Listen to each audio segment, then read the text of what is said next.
What is your life like? We live in a time whereby everyone wants to be a public figure of something. To some, this might be an opportunity. To some, this might be an obstacle. On today's video, I want us to talk about some of the things that might be holding you back. So yes, let's dig right into it, and you know exactly what to do.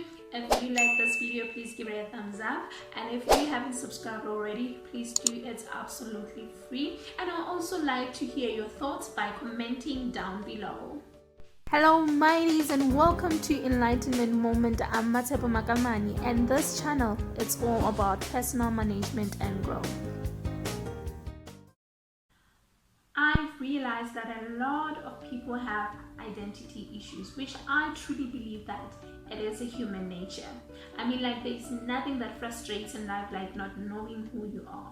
And not knowing who you are causes you to become a people's pleaser, because you want to be accepted, you want to be acknowledged, you also want praises. I mean, like, being praised is not a bad thing, but it depends entirely upon which angle do you receive it. You know, most people view themselves based on their mistakes, based on their past experiences, their decisions, and also their family background, you know. And I'm here to tell you that you have to change how you look at yourself.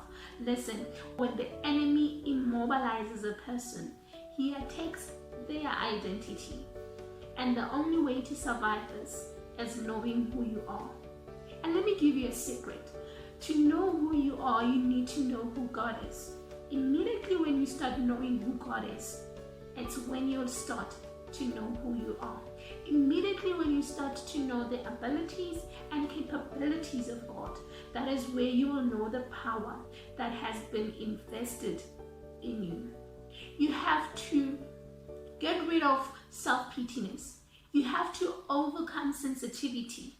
You need to stop being moved by praises, because once you start being moved by praises, you can be easily moved by critics.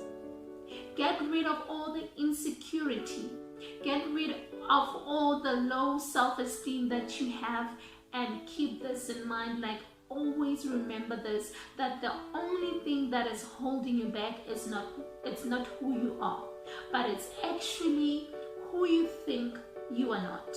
The next thing is the issue or the barrier of comparison.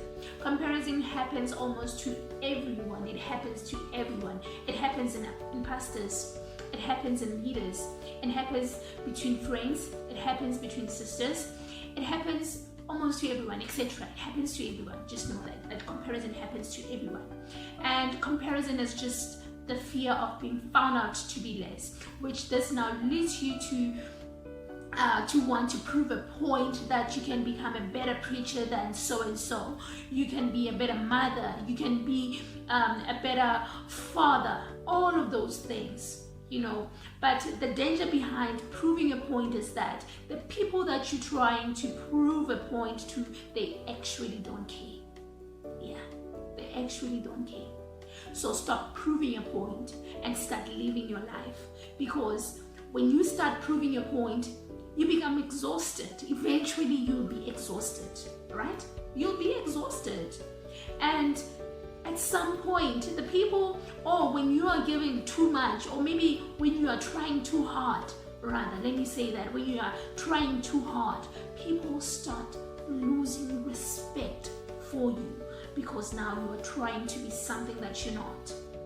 If we can all get to the point and understand, fully understand, as much as we know, but fully understand that each and every individual on this earth has a spot and was born for a different purpose, we will stop comparing ourselves to others. I mean, like, the people that you are even trying to compare yourself with, they don't even care.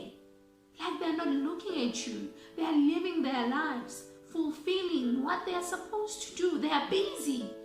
Yet you are busy comparing yourself with them. Once you start comparing yourself, it leads you to even be a performer. It even makes you to be a composer, because now you are trying to live a life that you cannot afford, which this can now lead you to being a depressed person. And once you're being depressed, you don't have the energy, you cannot perform, you become at your downest point. So stop comparing yourself and start living. Because once you start being a performer, once you start being a composer, you become a pretender. You pretend like everything is okay. You are showing people what you are not. And listen, once you start putting too much effort into something, people sense it. They sense the authenticity. You don't want us to lose respect for you. Putting too much effort, it sets you up for failure. And the solution to this is surround yourself with the right people. People who will respect your choices, people who will respect your voice, people who will respect your decision. And in your decision making, they have the ability to even show you the dangers that maybe can occur along the way. And you are given an opportunity to restructure things and work things out for the better. There are those people who want the best for you. So surround yourself with such people and stop being in an environment of people who want you to live according to their standards. Which now this leads us to the third barrier, the barrier of mistakes. Most people define themselves based on the mistakes that they did. Instead of choosing to learn from those mistakes, they rather choose to judge themselves based on the mistakes that they did. It might be the decision that you took on a particular business that landed you to say, yeah, I've made a mistake.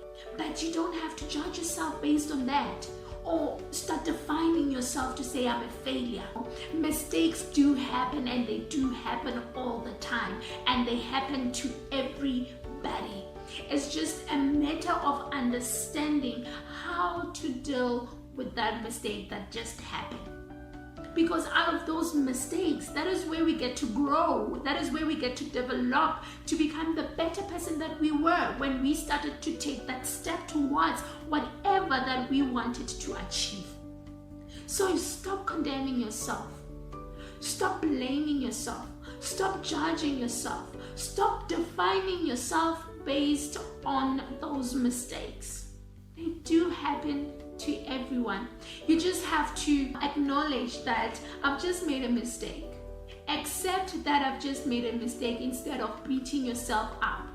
And another thing, you have to review what is it that I did that I can avoid tomorrow in making the very same mistake, and also rectify by restructuring your things carefully and putting things into order. You don't have to condemn yourself or weigh yourself down because of the mistakes that you did in the past. Stop condemning yourself and start taking another step forward, because your belief system can either break you or make you. So if you start having that positivity and say, I've learned from this, and this is the route that I'm going to take, then you will become better and you will become more successful in whatever that you are embarking on. Which this brings us now to the last barrier, the barrier of looking down on yourself. I'm fully aware that there are many factors that come into play on how we view ourselves. Factors such as the friendships that we've been, the relationships that we find ourselves in, or even our parents who kept on imposing negative words when we grow. Looking down on yourself is one of those barriers that can hold you back, like seriously hold you back. And it all boils down to feeling that you are not good enough, right? Listen, the manner in which you view yourself, the manner in which you look at yourself, it limits your potential. It affects your potential. So stop looking down on yourself, and also develop the courage to stand up against that mean girl that is inside of you, that mean boy that is inside of you who keeps on whispering that you can't do this. You know what I'm talking about? I'm talking about that voice that keeps on whispering to you whenever you have to take a step forward, and keeps on discouraging you to say you can't do this. You need to stand against that mean voice that is inside of you, and start developing yourself by reading the Word of God, by reading books and applying, because application is very important. Don't just read for the sake of reading. Read and apply so you can grow and develop to being a better person. Another way of conquering looking down on yourself is plugging into sermons and doing what interests you. Work on yourself and work on your craft. Like, that's the only way you can overcome looking down on yourself.